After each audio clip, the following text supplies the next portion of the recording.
Bismillahirrahmanirrahim. Assalamualaikum warahmatullahi wabarakatuh.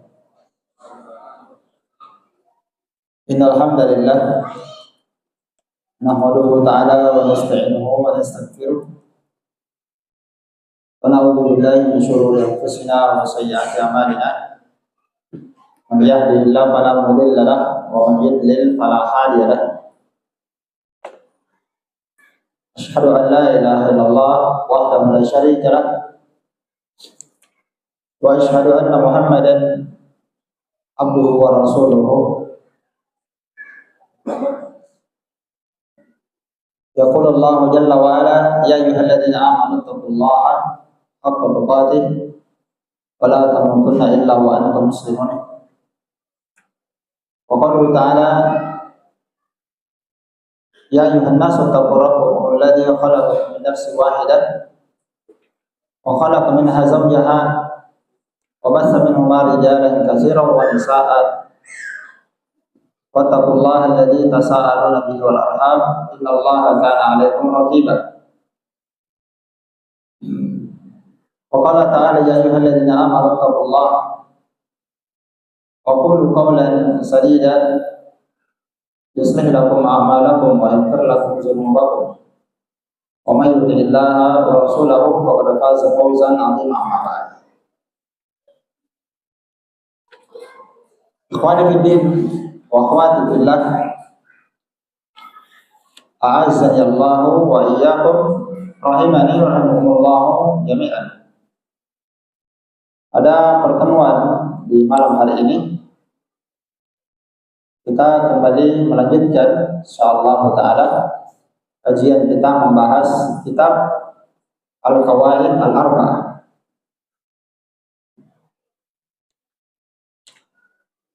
Kita sudah selesaikan kaidah yang kedua pada pertemuan yang lewat. Pada malam ini kita masuk kepada kaidah yang ketiga. Kaidah ketiga, pembahasan mengenal hakikat agama orang musyrikin. Kata beliau rahimahullah taala, anna Nabi sallallahu alaihi wasallam zahara ala unasin mutafarriqina fi ibadatihim. Kaidah yang ketiga, bahwasannya Nabi sallallahu alaihi wasallam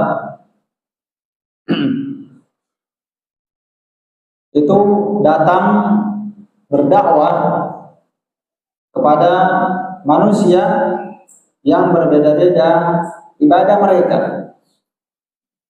Jadi Nabi SAW itu diutus oleh Allah Subhanahu wa Ta'ala kepada orang musyrikin,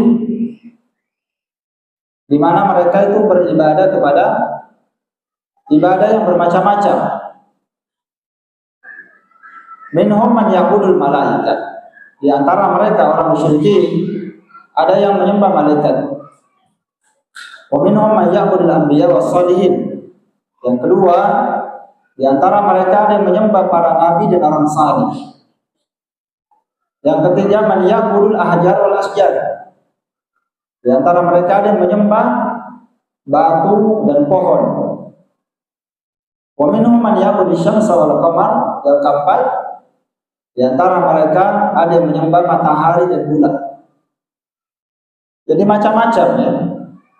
Orang berbuat syirik di zaman Nabi SAW, kesyirikan mereka macam-macam, beda-beda. Ada yang menyembah Nabi, ada yang menyembah orang salih, ada yang menyembah Rasul, ada yang menyembah malaikat, ada yang menyembah batu, ada yang menyembah matahari dan bulan. Namun waqatalahum Rasulullah sallallahu alaihi wasallam jami'an wa lam yufarriq bainahum. Namun Rasulullah SAW memerangi semua mereka yang berbuat syirik. Semuanya diperangi oleh Nabi SAW. Walam yufarriq bainahum, dan Nabi tidak membeda-bedakan antara orang yang menyembah batu dengan yang menyembah Nabi. Tidak dibedakan antara yang menyembah patung dengan yang menyembah Nabi Isa. Tidak ada bedanya. antara orang yang menyembah benda mati dengan orang salih. Menyembah pohon, menyembah batu, tidak ada bedanya dengan orang yang berbuat syirik kepada para nabi, para wali dan orang salih. Nabi tidak membedakan mereka. Ini sebenarnya membantah syubhat orang musyrikin. Ya, apa syubhatnya orang musyrikin? Orang-orang yang sekarang suka datang ke kuburan para wali, ya, suka datang ke kuburan para wali. Kalau kita melarang mereka, mereka katakan jangan kamu samakan kami dengan orang musyrikin. Ya, orang musyrikin dulu itu sembah berhala. Ya, orang musyrikin dulu itu menyembah batu. Ini wali. Ya, maka kita katakan bahwa yang menyembah wali tidak ada bedanya dengan yang menyembah batu. Tidak ada bedanya. Orang yang berdoa kepada kuburan, kepada batu, kepada berhala, itu sama hukumnya dengan orang yang berdoa kepada para wali dan para nabi. Tidak ada bedanya. Buktinya karena Nabi memerangi mereka semua. Bahkan Nabi memerangi orang yang menyembah Nabi Isa, lebih mulia daripada wali. Ya, Nabi memerangi orang yang mengagungkan Nabi, Rasul sampai disembah, didoain. Nabi perangi mereka semuanya. Mereka semuanya diperangi, dibunuh. Ada bedanya dengan orang yang menyembah patung, pohon, batu dan berhala. Tidak ada bedanya. Jadi syubhat bagi mereka yang membedakan antara wali dan kuburan, benda mati atau batu. Itu syubhat. Jadi Nabi SAW tidak membeda-bedakan mereka. Ini faedah pertama, ya. Kemudian faedah yang kedua, dari sini dapat kita pahami perbedaan antara ahlu tauhid dan ahli syirik. Ahlu syirik, orang yang musyrik itu, mereka tidak fokus kepada satu sembahan. Ya, mereka itu berpecah-pecah, berbeda-beda dalam sembahan mereka. Ada yang mengagungkan matahari, ada yang mengagungkan nabi, ada yang mengagungkan jimat, ada yang mengagungkan batu, ada yang mengagungkan keris. Ya macam-macam. Itu orang musyrik itu macam-macam. Ada yang mengagungkan macam-macam, ya. Kalau di tempat kita kan macam-macam juga orang berbuat syirik. Ada yang mengagungkan bambu petuk, ya. Biasa, ya. Bambu petuk harganya berapa ini bambu petuknya? 2 miliar. Bisa 1,5 miliar. Ditawar sama orang 1 miliar, Pak. Apa faedahnya bambu petuk? Masuk neraka orang kalau beli. Dibeli 1 miliar. Siapa yang membelinya? Kaum muslimin yang bersyahadat asyhadu an la ilaha illallah. Kita beli bambu petuk. Muslim. Mereka ibadah, mereka haji, mereka umrah. Tapi dia jual buat syirik. Apa bedanya menyembah itu bambu petuk dengan batu? Tidak ada bedanya. Sama aja semua syirik. Iya. Semuanya sama. Baik. Jadi tidak ada perbedaan. Jadi itu syubhat. Jadi menunjukkan bahwa orang musyrikin itu mereka itu tidak fokus kepada satu yang mereka agungkan. Mereka itu bermacam-macam, beraneka ragam. Mereka tidak bersatu. Ya, makanya Nabi Yusuf ketika dia di penjara, dia bersama dengan 2 orang musyrik. Lalu Nabi Yusuf berdakwah kepada 2 orang itu. Nabi Yusuf, Allah Ta'ala berfirman dalam surah Yusuf ayat 29 sampai ayat yang ke-40. Nabi Yusuf berkata kepadanya, "A'arbabun mutafarriqun khairun amillahul wahidul qahhar?" Sembahan yang banyak, yang beraneka ragam, yang kamu sembah itu macam-macam. Ada Ubal, ada Lata, ada Uzza, macam-macam, ya, kamu agungkan itu. Sembahan yang banyak itu, yang beraneka ragam itu khairun, apakah itu lebih baik daripada Allah yang Maha Esa, yang Maha Perkasa? Mana yang lebih bagus? itu yang banyak atau Allah yang satu? Ma ta'buduna min duni illa asma'an sammaitumuha, kata Nabi Yusuf, apa yang kamu sembah itu, yang kamu anggap itu sebagai Tuhanmu selain Allah Subhanahu wa taala, itu tidak lain kecuali hanyalah nama-nama yang kamu sendiri yang kasih nama dan bapakmu sendiri yang kasih nama. Iya.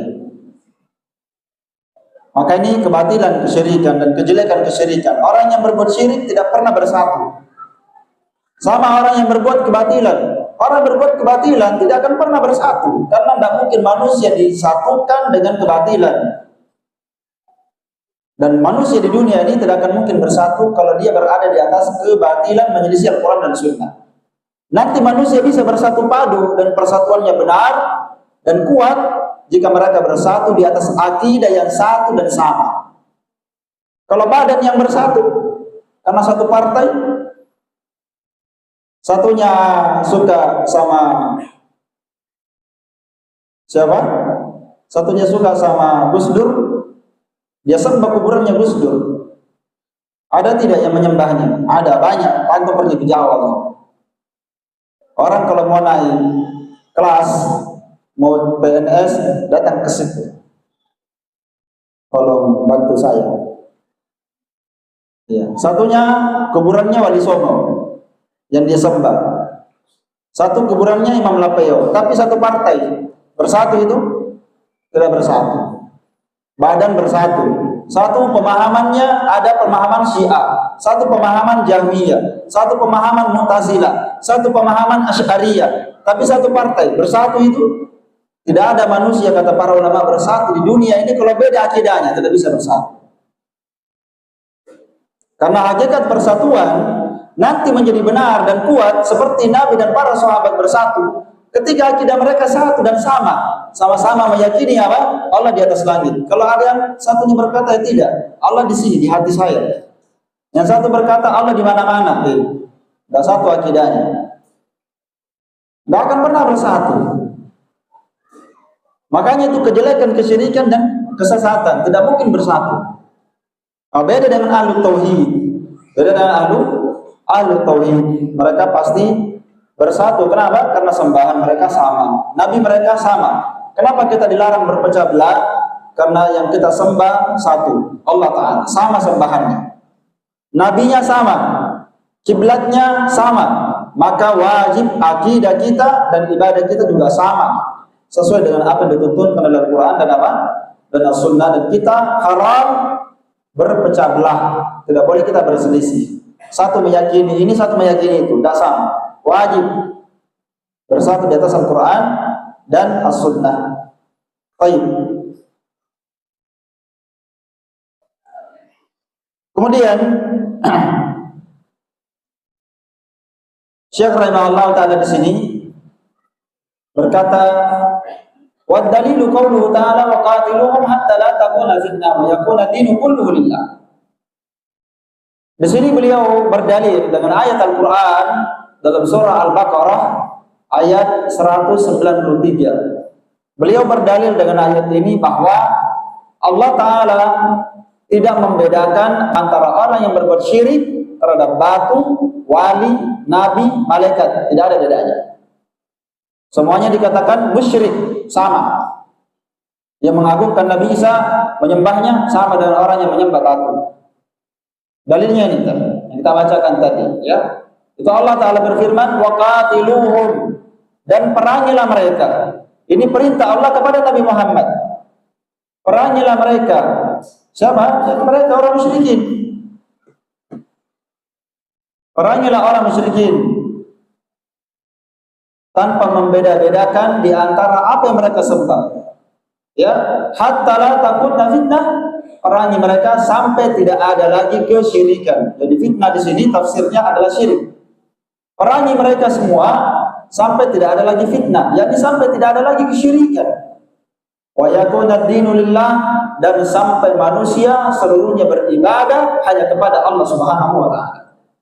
Jadi semuanya diperangi sampai apa? Sampai semuanya menyembah Allah Ta'ala. Tidak ada yang diagungkan, batu, pohon, wali, orang salih, para nabi.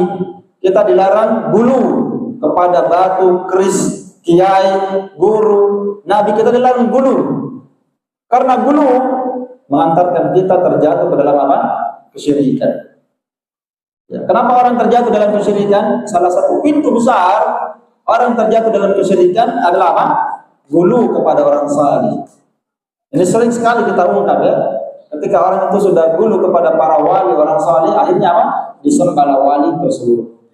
Ya, macam-macam keyakinannya. Baik. Kemudian Syekh rahimahullah taala di sini menjelaskan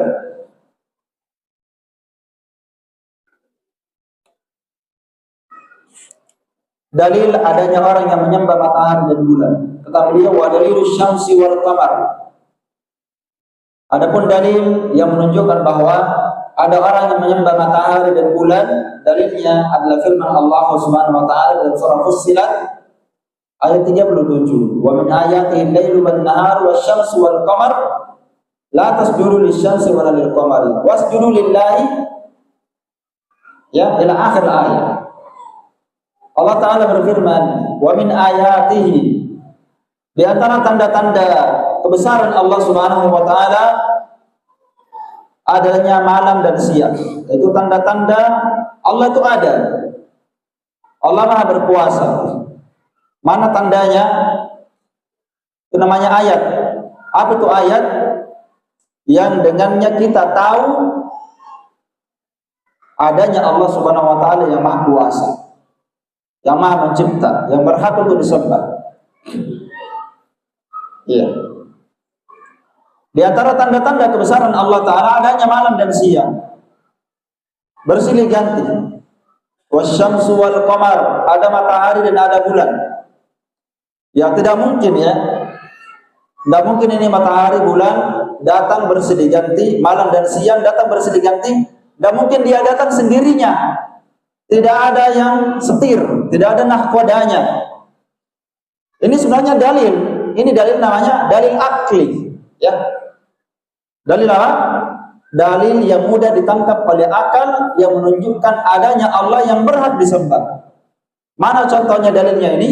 Kisah tentang Abu Hanifah rahimahullah taala. Al-Imam Abu Hanifah pernah didatangi oleh orang-orang Dahriyun, orang-orang yang mengingkari adanya Allah taala. Jadi Abu Hanifah didatangi oleh orang-orang Dahriyun, orang-orang ateis.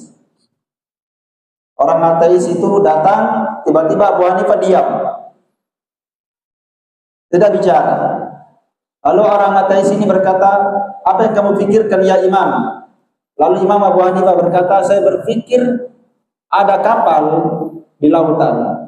Ini dalil akal dia pakai ya, mirip ayat ini. Kata beliau, saya heran, ada kapal di lautan, dia jalan sendiri sampai jauh sekali, sampai dia di dermaga. Tidak ada nahkodanya, jalan sendiri. Lalu sudah itu dia turunkan barangnya, sudah itu dia jalan lagi, dia kembali lagi, besok dia datang lagi. Kata orang Dahriyun ateis, tidak masuk akal itu jalan sendiri itu. Ya toh? Abu Hanifah mau membantai ini orang, tidak masuk akal itu, masa ada kapal jalan sendiri. Lalu Abu Hanifah berkata, bagaimana bisa ini malam dan siang bersilih ganti, datang sendiri? Bagaimana kira-kira? Malam siang ada panas, ada dingin, turun hujan. Di tempat ini turun hujan, di sana tidak. Sudah malam, datanglah siang. Masa yang lebih besar daripada itu tidak ada yang mengaturnya. Maka orang Dahriyun beriman. Jadi orang-orang yang seperti ini kadang dalil akal yang cocok dikasih sama orang yang memang tidak percaya. Ya, kadang butuh dikasih dalil akal, dan dalil akal dalam Al-Quran itu sangat banyak sekali. Banyak sekali dalam Al-Quran. Jadi ini ayat tanda bagi Allah Subhanahu wa taala. Bahkan kata Allah taala, wa fi anfusikum afala tubsirun. Bahkan pada diri kalian sendiri, kata Allah, pada dirinya kalian, mata kalian, hidung kalian, telinga kalian, jasad kalian, jantung kalian, ya. Pada diri kalian ada tanda bagi Allah Subhanahu wa taala. Ada tanda kebesaran bagi Allah Subhanahu wa taala. Iya. Pada diri kita sendiri. Bagaimana Allah Taala jadikan mata ini di sini, hidung di sini. Iya. Coba kalau hidungnya di atas sini, kalau hujan ini bagaimana, nih? Atau antum mandi? Iya, luar biasa ini manusia ya. Laqad khalaqnal insana fi ahsani taqwim. Manusia diciptakan dalam bentuk yang paling sempurna di antara makhluk yang pernah ada yang Allah ciptakan. Manusia yang paling baik. Iya. Karena semua makhluk selain manusia, jangankan jin, binatang ya, seganteng-gantengnya binatang tidak lebih ganteng daripada orang. Iya kan? Iya. Itu tanda bagi siapa itu? Ya tandanya Allah Ta'ala itu. Iya, bahwasanya Allah Ta'ala itu ada, berhak disembah. Kemudian kata Allah setelah menyebutkan tanda-tanda kebesaran Allah, malam dan siang, matahari dan bulan, la tasjudu lisyamsi wala lil qamar. Jangan kalian sujud kepada matahari dan janganlah kalian sujud kepada apa? Kepada bulan. Wasjudu lillahi, bahkan sujudlah kepada Allah Ta'ala yang menciptakan keduanya. Iya. Yang menciptakan keduanya. Dari dalil ini jelas berarti ada yang menyembah matahari dan bulan atau tidak? Ada. Karena kalau tidak ada yang menyembah matahari dan bulan, tidak mungkin Allah berkata jangan sujud kepada matahari dan jangan sujud kepada apa? Pada bulan. Berarti ada menyembah. Ya seperti siapa yang menyembah matahari ini? Siapa yang menyembah matahari? Siapa yang menyembah matahari? Orang tolotan? Bukan. Kalau orang tolotan yang dia sembah sabri jadi. Ya. Tampilannya Islam, tiap hari pakai sarung, tiap hari pakai kopiah. Iya.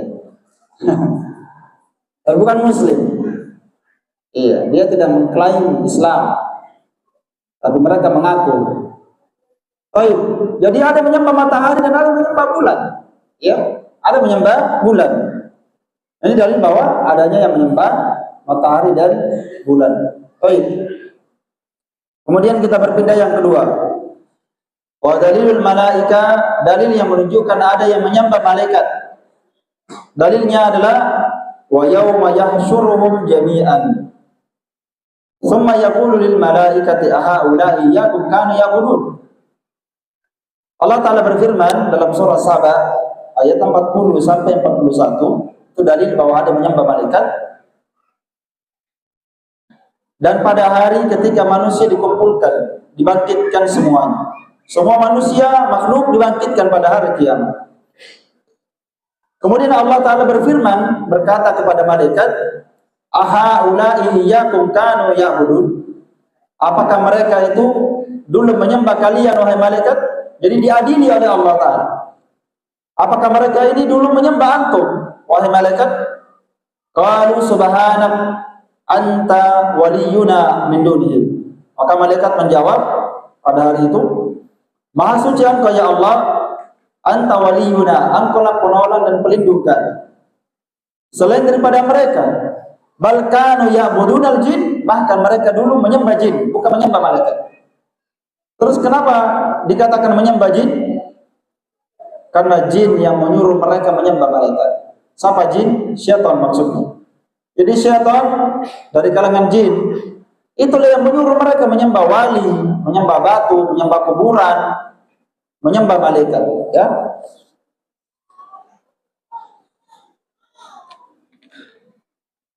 Ini dalil bahwa ada menyembah malaikat. Baik, dalil ketiga. Wa dalilul anbiya, dalil ada yang menyembah para nabi. Adanya menyembah nabi. Yaitu firman Allah Ta'ala dalam surah Al-Ma'idah ayat 116.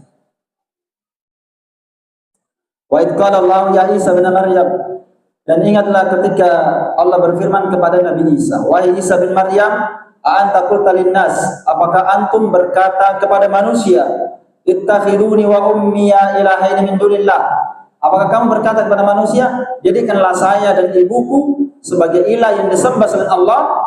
Nabi Isa ditanya, qala subhanak, maka Nabi Isa berkata, maha suci engkau ya Allah, ma yakunu li an aqula ma laysa li bihaqqa, tidaklah pantas bagiku mengucapkan apa yang tidak pantas aku ucapkan.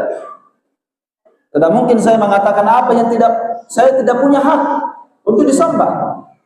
In kuntu qultuhu faqad alimta, kalau memang aku mengucapkan hal itu maka pasti engkau mengetahui. Ta'lam ma fi nafsi wa la a'lam ma fi nafsi. Engkau mengetahui apa yang ada dalam diriku dan aku tidak mengetahui apa yang ada dalam dirimu. Innaka anta 'allamul ghuyub. Sesungguhnya engkau Maha mengetahui perkara yang gaib. Nah, ini dalil jelas bahwa di dunia ini ada menyembah siapa? Nabi dan Rasul. Baik. Yang keempat, wa dalil salihin, adanya dalil yang menyembah orang salih. Dalilnya dalam surah Al-Isra ayat 57. Adanya orang yang menyembah wali, para wali dan orang salih. Allah Ta'ala berfirman, ulaika alladhina yad'una ila rabbihim, ulaika alladhina yad'una yabtaguna ila rabbihimul wasilah ayyuhum aqrab wa yarjuna rahmatahu wa yakhafuna adzabah. Allah Ta'ala berfirman, ulaik, mereka itulah, alladzina yad'una, orang-orang yang beribadah. Kepada siapa dia beribadah? Ini yang pertama, pelakunya adalah orang musyrikin. Mereka orang musyrikin itu mereka berdoa dan beribadah kepada orang-orang yang mencari kedekatan kepada Allah Subhanahu wa taala. Jadi ini orang musyrikin yang dia sembah adalah orang-orang salih yang juga mencari kedekatan kepada Allah Subhanahu wa taala. Ayyuhum aqrabu, siapa yang paling dekat dengan Allah taala? Dia berlomba. Iya. Siapa yang paling dekat dengan Allah Subhanahu wa taala? Itu mereka sembah. Wa yarjuna rahmatah, mereka menyembah orang yang mengharapkan rahmat Allah taala dan takut terhadap azabnya Allah Subhanahu wa taala. Terkait tentang ayat ini, ma'asyiral muslimin, ayat ini kata para ulama ada dua penafsiran tentang ayat ini. Di mana orang musyrikin menyembah orang salih, yang mereka sembah di sini ada dua penafsiran. Yang pertama, ayat ini turun terkait tentang orang-orang yang menyembah Nabi Isa dan ibunya dan orang yang menyembah Uzair. Nabi Isa itu nabi ya, dianggap sebagai anaknya Allah. Uzair nabi dari Bani Israel, juga disembah oleh orang-orang musyrikin, orang Yahudi. Ya, mereka menyembahnya. Maka Allah Ta'ala mengabarkan dalam ayat ini bahwa Nabi Isa, ibunya Maryam dan Uzair, mereka semuanya adalah ibadullahi, hambanya Allah yang juga mencari kedekatan kepada Allah Ta'ala. Dan mereka menyembah itu. Ya. Dia mengharapkan kedekatan, rahmat, takut kepada Allah Subhanahu wa taala. Jadi mereka yang mereka sembah ini juga butuh kepada Allah Ta'ala. Ya. Baik.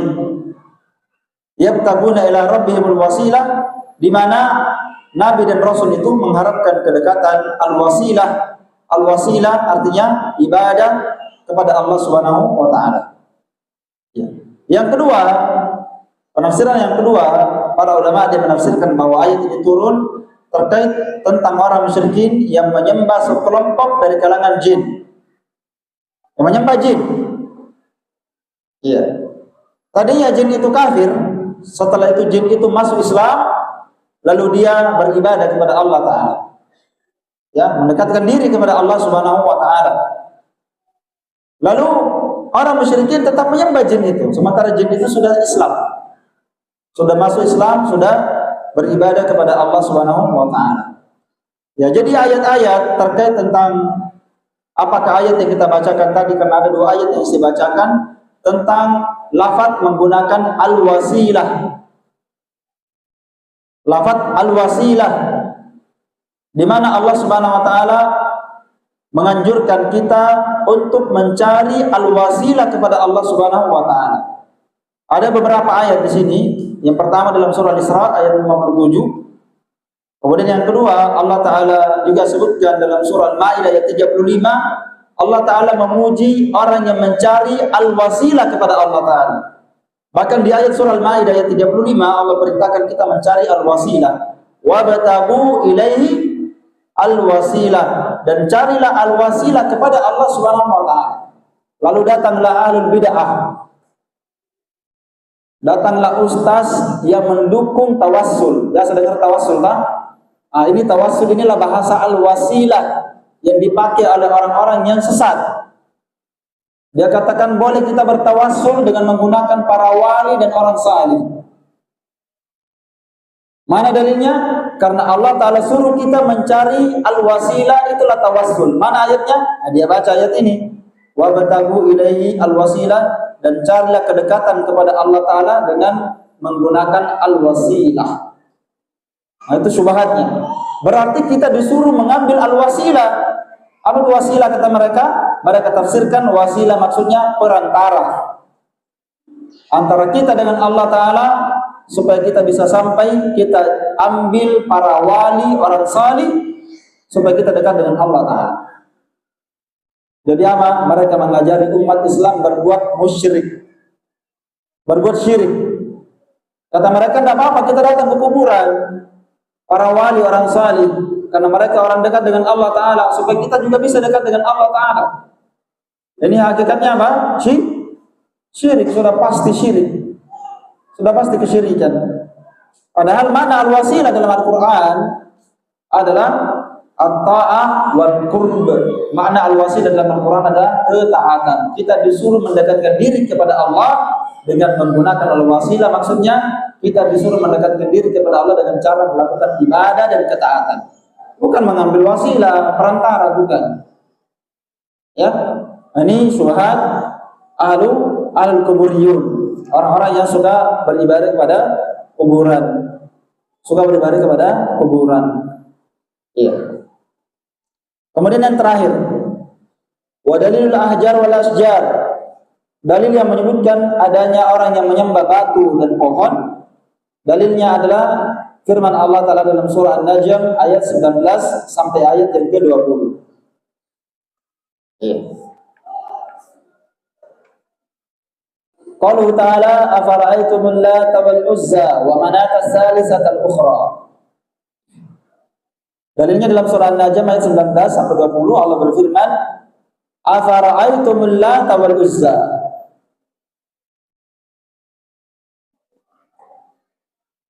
Khabarkan kepadaku, kata Allah, tentang apa yang kalian sembah, Lata, Al-Uzza, dan Manat. Jadi di sini Allah sebutkan 3 berhala orang Arab. Allah sebutkan 3 ini, ya, Lata, Uzza, dan Manat, karena memang ini berhala yang paling banyak disembah oleh orang musyrikin di zaman sebelum Nabi Muhammad SAW datang. Ya, jadi Allah sebut dalam Al-Quran dalam surah An-Najm bagaimana itu Lata, Uzza, dan Manat. Sekarang kita tafsirkan apa itu Lata. Ya, para ulama menafsirkan bahwa Lata itu ada 2 penafsiran. Lata yang pertama maknanya adalah orang salih. Jadi Lata yang pertama diambil dari lafaz latta, yaluttu as-sawik, yaitu latta adalah orang yang membuat adonan roti. Ya, karena latta ini, ya, tadinya dia adalah seorang pembuat adonan roti. Kalau ada orang yang datang berhaji, berumrah, dia kasih makan orang haji dan umrah. Jadi dia adalah orang salih di zaman dulu. Kalau ada orang datang haji umrah, dia bagi-bagikan roti gratis. Falamma mata kafala kuburi. Maka tak kala Lata ini mati, maka manusia datangi kuburannya, maka disembelih kuburannya. Jadi Lata itu salah satu tafsirnya apa? Orang salih. Baik. Ini penafsiran Lata yang pertama. Ya, dia adalah orang salih yang disembah setelah meninggal. Penafsiran Lata yang kedua, Dia adalah ibaratun an sakhratin manqusyah.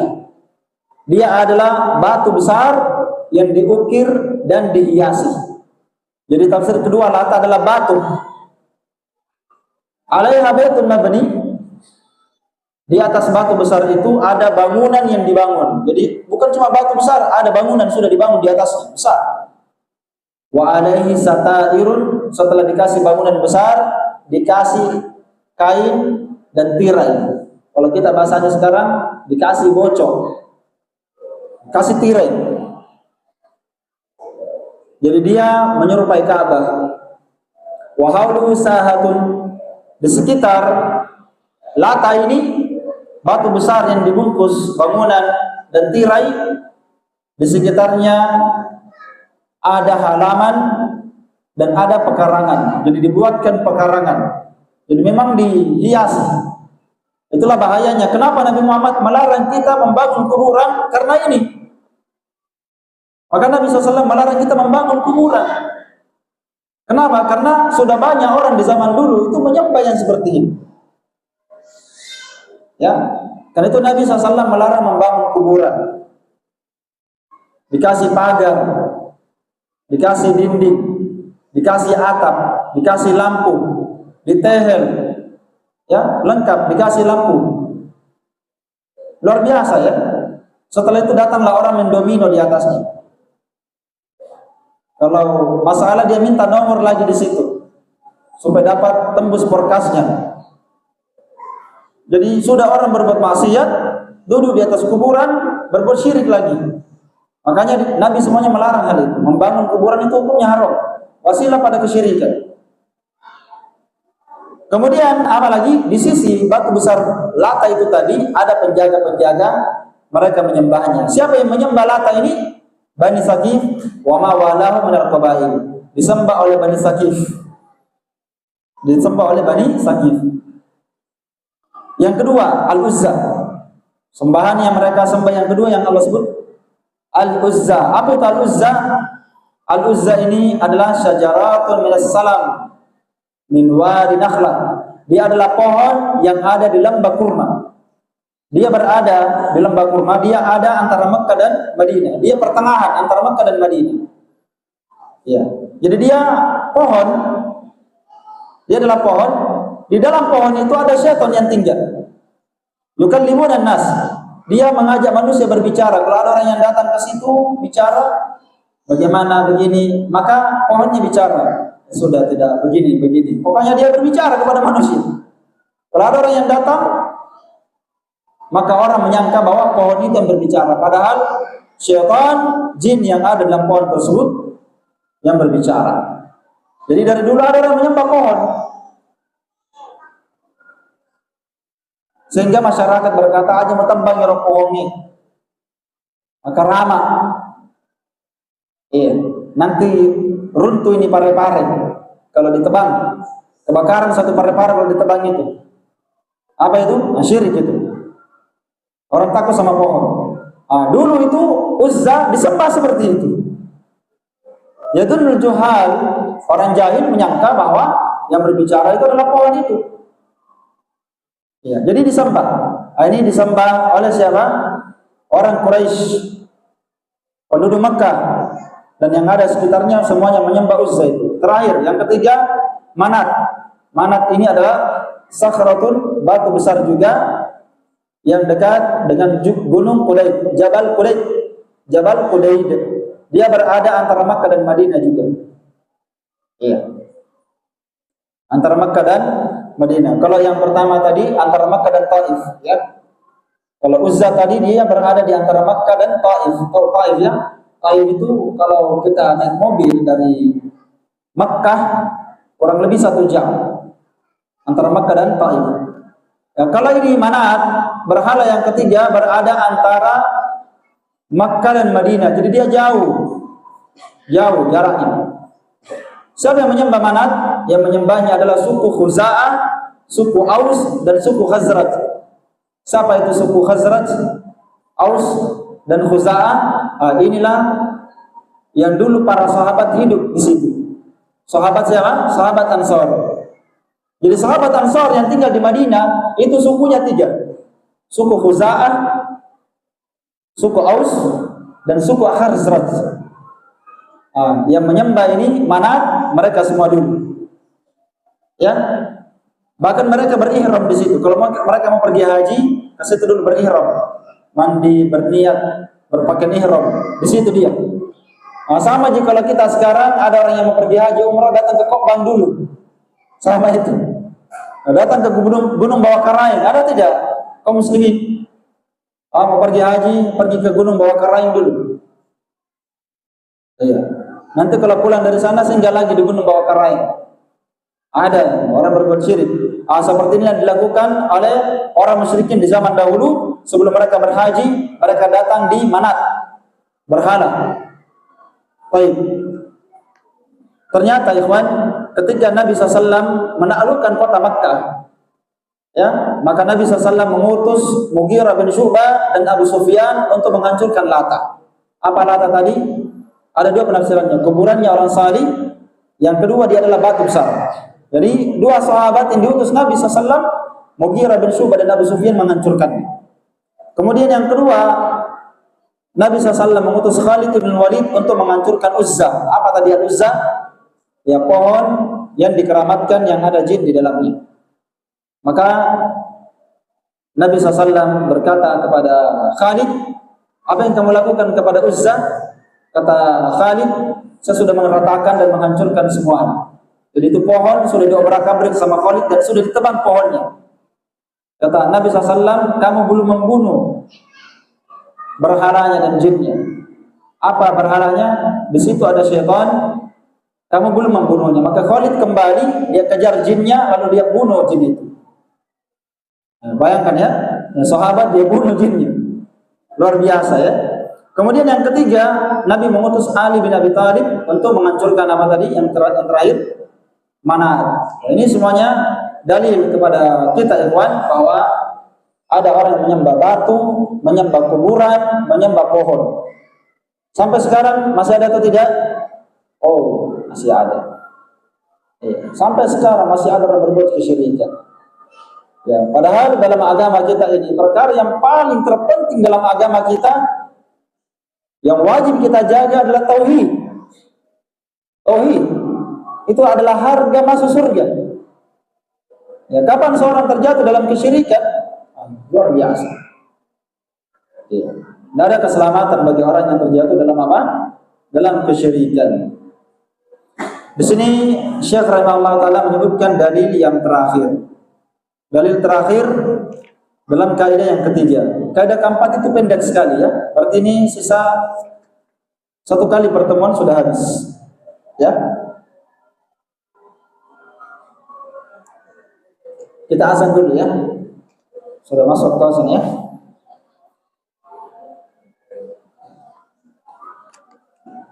Kita azan baru kita bacakan 1 hadis. Ya. Fadhal.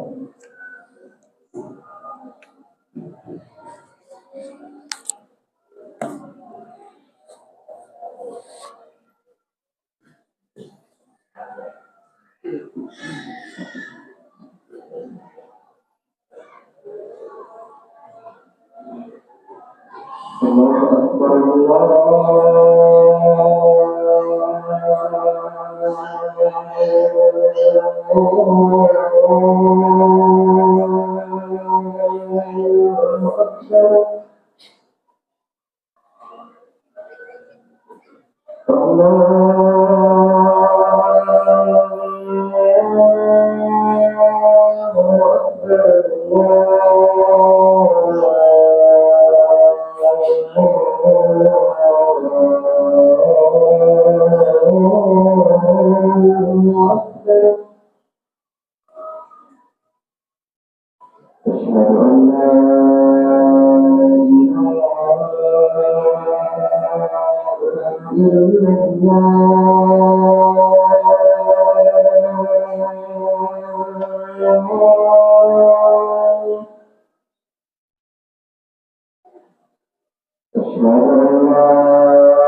Kita bacakan satu hadis di sini, Puan, untuk dari kaidah ketiga. Qala musannif rahimahullahu taala wa haditsu Abi Waqid al-Laitsi radhiyallahu taala qala kharajna ma'an Nabi sallallahu alaihi wasallam ila Hunain wa nahnu mudassab ahli bi kufrin. Ini hadisnya masyaallah bagus sekali. Beliau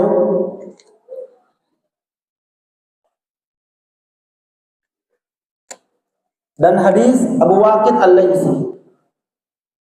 Abu Waqid al-Laitsi beliau adalah sahabat yang meriwayatkan hadis ini baru-baru masuk Islam. Jadi dia baru-baru masuk Islam. Baru-baru keluar dari kesyirikan, baru masuk Islam. Beliau yang bercerita tentang kejadian hadis ini. Kejadian yang sangat menakjubkan. Beliau berkata, kharajna ma'an Nabi. Suatu hari kami pernah keluar bersama Nabi SAW menuju kepada perang Hunain. Pernah saya kisahkan perang Hunain, ya. Perang Hunain ini adalah perang yang terjadi setelah Nabi menaklukkan kota Mekah. Kejadian yang diabadikan dalam Al-Quran ketika Fathu Mekah, apa itu Fathu Mekah? Allah Ta'ala buka kota Mekah menjadi negara Islam. Nabi menaklukkan kota Mekah tanpa adanya perlawanan penduduknya, musyrik Quraisy. Jadi Nabi menaklukkan kota Mekah itu tidak ada terjadi perang. Semua orang kafir Quraisy langsung bendera putih, begitu, mengalah. Tidak ada yang melakukan perlawanan. Karena Nabi memberikan isyarat, siapa yang berlindung di Ka'bah tidak akan diperangi. Siapa yang berlindung di rumahnya tidak keluar tidak akan diperangi. Ternyata tidak ada yang melawan. Sehingga 360 berhala digantung di Ka'bah diruntuhkan semua oleh Nabi SAW. Ya, termasuk kejadian yang tadi itu, yang 3 berhala Lata, Uzza dan Manat. Di kejadian Fatu Makkah semuanya dihancurkan. Nah, kemudian Allah Ta'ala sebutkan idza jaa nasrullahi wal fath. Ingatlah ketika datang pertolongan Allah Ta'ala wal fath, dan terbukalah kota Makkah.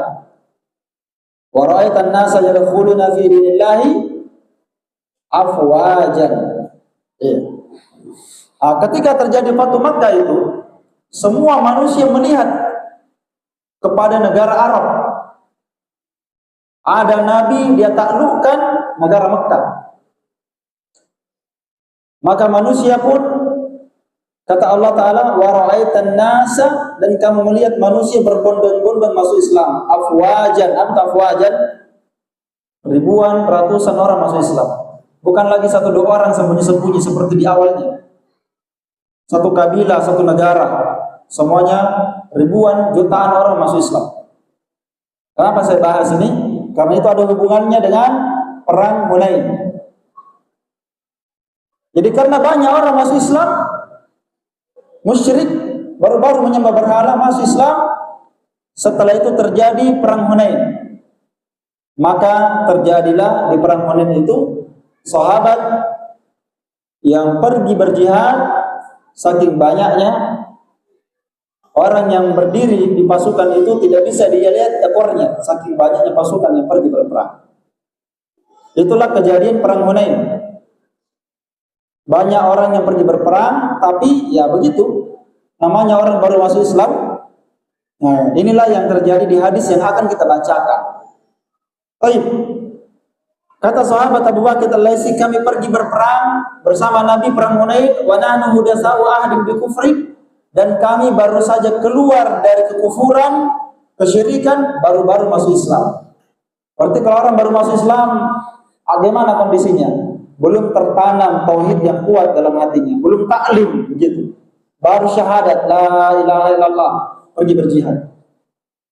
Belum taklim. Dia belum tertanam tauhid. Apa yang terjadi? Kata sahabat Abu Bakar Al-Laisi, kami pergi berperang bersama dengan orang-orang yang baru masuk Islam. Walil musyrikin sidratun yaqufuna indaha. Sedangkan ada orang musyrikin, mereka punya sidrah, mereka punya pohon bidara. Tahu pohon bidara ya? Ya, pohon bidara yang biasa dipakai rukyah, yang rantingnya ada durinya kan? Iya. Ada buahnya. Orang musyrikin, mereka itu punya pohon bidara, yaqufuna indah, mereka beriktikaf di bawah pohon bidara itu. Mereka berdiam diri di situ. Untuk apa dia beriktikaf di bawah pohon bidara? Cari barakah. Bahasanya cari berkah. Kalau mau pergi berperang, dulu ke dulu. Nah, begitu. Kalau orang-orang yang biasa pakai baca-baca dikasih mandi dulu supaya kebal. Cari barakah namanya. Tapi cari berkahnya kepada selain Allah, syirik. Jadi dia iktikaf di bawah pohon bidara, wa yanutuna biha aslihatahu, dan mereka menggantungkan senjata-senjata mereka di pohon bidara itu. Apa nama pohon bidara itu? Kata sahabat ini, yuqalu laha dzatu anwatin. Nama pohon bidara itu ada namanya, pohon bidara itu namanya dzatu anwatin. Pohon yang punya gantungan-gantungan yang dengannya kita menggantungkan senjata, pedang, tombak, panah. Untuk apa digantungkan di situ? Supaya barakah. Ada isinya. Wah, begitu maksudnya. Jadi orang musyrikin meyakini itu karena mereka musyrik. Ya. Jadi dia gantungkan senjatanya di situ untuk mencari apa? Mencari berkah. Ini amalan apa ini? Amalan syirik, mencari berkah, pertolongan kepada selain Allah Subhanahu wa taala. Mencari berkah kepada pohon. Nah, inilah pendalilan dibawakan Syekh. Ada orang yang menyembah apa?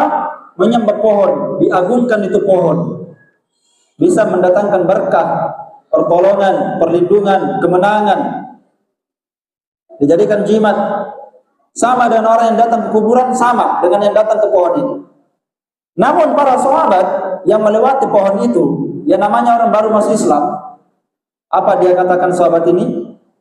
Famararna bisidratin, kami melewati pohon bidara itu, lalu kami berkata kepada Nabi, ya Rasulullah, ij'al lana dzata anwatin kama lahum dzatu anwatin. Ya Rasulullah, buatkan kami juga pohon bidara begitu supaya kami bisa gantungkan juga senjata kami di situ sebagai barakah-barakahnya. Jadi sahabat karena baru masuk Islam, dia tidak paham itu syirik. Dia tidak paham itu syirik. Akhirnya apa?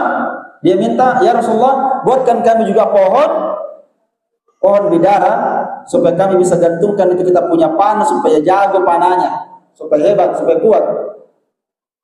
Iya. Apa kata Nabi SAW? Allahu Akbar. Iya. Dalam riwayat yang lain, Nabi mengatakan Subhanallah. Nah, ini diucapkan kalau orang lagi takjub ya. Kalau antum takjub, heran, mendengarkan kalimat yang tidak pantas, maka antum berkata apa? Antum mengatakan Allahu Akbar atau Subhanallah. Allahu Akbar atau Subhanallah. Itu kita ucapkan. Kalau kita juga takjub, kalau kita takjub senang sekali melihat sesuatu, ucapkanlah Subhanallah atau Masya Allah. Kalau kita takjub, karena kalau ini tidak diucapkan bahaya. Sesuatu yang kita takjub kepada sesuatu itu, kalau kita tidak ucapkan itu kadang kena air, langsung rusak. Makanya ada anak kecil itu kalau sudah bagus sekali mukanya, macokak ini bilang orang, pas dilai, tidak ada Subhanallah, tidak ada Masya Allah, bisa kena air itu anak-anak, langsung sakit. Biasa lari ke atas itu mata hitamnya. Itu namanya apa? Kena air. Kena air. Dan Nabi bersabda, wal ainu haqqun, dan ain itu haqqun, terjadi apa? Terjadi melalui pandangan manusia, syaitan yang bekerja langsung kena ain ini orang. Jadi kalau takjub ucapkan apa? Subhanallah, Masya Allah. Kalau kita ada senang kepada sesuatu, barang, orang, ucapkanlah Masya Allah. Jangan bilang, Muhammadku. Orang Bugis kalau dia takjub Muhammad, Nabi Muhammad disebut, bukan Muhammad aja. Subhanallah, ya. Masya Allah. Jadi Nabi mengingkari Allahu Akbar. Inna hasunan, kata Nabi, inna hasunan. Apa yang kamu minta pohon bidara itu adalah as-sunan, jalannya orang musyrikin, orang kafir, jalannya orang kafir. Jadi ini sebenarnya sahabat dia minta untuk berbuat apa? Syirik. Dia minta untuk berbuat syirik, cuma dia tidak jadi berbuat syirik karena Nabi menegurnya. Apa kata Nabi lagi? Walladzi nafsi biyadi, demi yang jiwaku berada di tangan Allah Subhanahu wa taala, kama qalat Banu Israil li Musa. Apa yang kalian ucapkan itu, minta pohon bidara menggantungkan senjata-senjata supaya dapat berkah, itu adalah kesyirikan seperti ucapannya Bani Israil kepada Nabi Musa. Apa ucapannya Bani Israil kepada Nabi Musa? Ucapannya, ij'al lana ilahan kama lahum alihah. Wahai Musa, buatkan kami Tuhan seperti ini penyembah berhala juga punya Tuhan. Itu diucapkan oleh Bani Israil kepada Nabi Musa. Jadi Nabi samakan minta pohon cari berkah sama hukumnya kamu minta Tuhan selain Allah Ta'ala, sama hukumnya. Ya, karena Bani Israil itu dia minta kepada Nabi Musa, kata Nabi, ucapan kalian itu sama dengan ucapan Nabi Musa dalam surah Al-A'raf ayat 138. Allah berfirman, ucapan Bani Israil, ya Musa, ij'al lana ilahan, buatkan kami ilah, sesembahan sebagaimana orang musyrikin juga punya sembahan. Kapan dia ucapkan ini Bani Israil?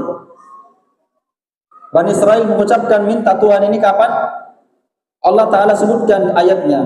Nabi Musa tak kala dikejar oleh Fir'aun. Ya, Nabi Musa dikejar oleh Fir'aun dan bala tentaranya, dan dia terkepung di mana? Di Laut Merah yang ada di Mesir. Nabi Musa sudah nggak bisa lari, dikepung Fir'aun dan bala tentaranya, sedangkan Nabi Musa mengajak semua Bani Israel untuk lari meninggalkan Fir'aun. Maka ketika dia sampai di pinggir laut, Allah Subhanahu wa taala perintahkan Nabi Musa melemparkan tongkatnya. Dari sisi akal tidak sampai ya, tapi Allah Ta'ala memberikan itu mukjizat untuk Nabi Musa. Nabi Musa melemparkan tongkatnya ke laut. Kemudian Allah Ta'ala membelah lautan itu menjadi jalan. Dan itu Allah abadikan dalam banyak ayat Quran, di antaranya dalam surah Al-Baqarah. Allah berfirman, "Wa idh faraqna bikumul bahra fa anjaynakum wa aghraqna ala fir'auna wa antum anzurun." Lihat ayatnya. Dan ingatlah kata Allah, ketika kami membelah lautan untuk kalian. Jadi Allah Ta'ala yang membelah lautan untuk kalian, wahai Bani Israel. Ingatlah ketika kami membelah lautan untuk kalian, fa'anjainakum, lalu kami menyelamatkan kalian, wa aghraqna ala fir'aun, dan kami menenggelamkan musuh kalian. Siapa dia? Fir'aun. Kami telah tenggelamkan Fir'aun. Wa antum tanzurun. Kami tenggelamkan Fir'aun dalam keadaan kalian melihatnya. Kamu lihat itu Fir'aun ditenggelamkan. Iya. Namun setelah diselamatkan, Nabi Musa sudah sampai di darat. Ya, coba lihat kejadian ini. Ini sebenarnya kejadian yang aneh sebenarnya, ini kejadian ya. Jadi sudah ditolong oleh Allah, ditenggelamkan Fir'aun. Setelah itu Musa beserta kaumnya Bani Israel diselamatkan oleh Allah sampai ke darat. Selama sampai di darat, maka ketika dia sampai ke darat, tiba-tiba mereka melewati, Bani Israel bersama Nabi Musa, mereka melewati ada orang yang menyembah berhala. Dan itu Allah abadikan di ayat yang kita bacakan tadi, yaitu dalam surah Al-A'raf ayat 138. Lihat ayatnya. Wajawazna bi Bani Israel al-bahar. Ingatlah ketika kami, kata Allah, menyelamatkan Bani Israel menyeberangi Laut Merah. Kami selamatkan mereka, ya, kami selamatkan mereka sehingga mereka menyeberangi laut. Fa'atau ala qaumin yaqufuna ala asnamin lahum. Lalu kata Allah, mereka melewati kaum di mana kaum itu menyembah berhala. Jadi dia lewati adalah menyembah berhala. Disitulah Bani Israel berkata kepada Nabi Musa, "Ij'al lana ilahan kama lahum alihah." Wahai Musa, buatkan kami juga berhala seperti ini, sebagaimana mereka menyembah berhala. Padahal apa? Baru-baru diselamatkan oleh siapa? Oleh Allah Ta'ala. Maunya kan kalau orang yang masih bagus otaknya, ini kan baru-baru ditolong, diselamatkan dari lautan, pasti dia yakin, berarti Allah Ta'ala Maha Kuasa, yang berhak disembah hanya Allah Ta'ala. Sampai di darat, ketemu orang yang menyembah berhala, dia katakan, buatkan kami berhala seperti Nabi Musa. Sebagaimana mereka juga punya berhala. Maka Nabi Musa mengingkari dan berkata, "Qala innakum qaumun tajahulun." Sesungguhnya kalian adalah kaum yang betul-betul jahil tentang Allah Subhanahu wa taala. Inilah bahaya. Apa bahayanya hadis ini, ma'asyiral muslimin? Apa faedah yang bisa kita petik dari hadis ini, dari kisah ini?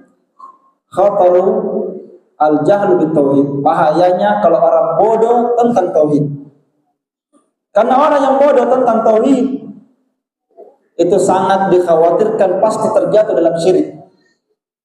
Orang yang bodoh terhadap tauhid, dikhawatirkan dia akan terjatuh dalam kesyirikan, dalam keadaan dia tidak sadar. Apa faedah kedua?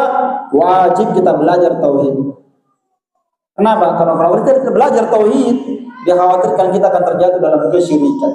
Dan banyak muslimin, walhamdulillah, sudah bersyahadat, sudah sholat, mereka puasa bulan Ramadan, mereka beribadah haji dan umrah, tapi apa? Masih pakai jimat-jimat. Masih meyakini rumah itu ada penjaganya, posisi bola. Setiap tahun harus dibuatkan baca-baca, aleni pengonron bola. Nanti kita kena masalah kalau tidak dikasih. Syirik atau tidak? Syirik. Syirik. Kaum muslimin melakukannya dalam keadaan mereka tidak paham itu apa itu tauhid dan apa itu syirik. Banyak manusia yang berbuat kesyirikan. Mereka mendatangi kuburan. Ada yang bernazar, kalau saya sembuh, saya akan datang ke kuburan nanti menyembelih. Mereka tidak paham itu syirik.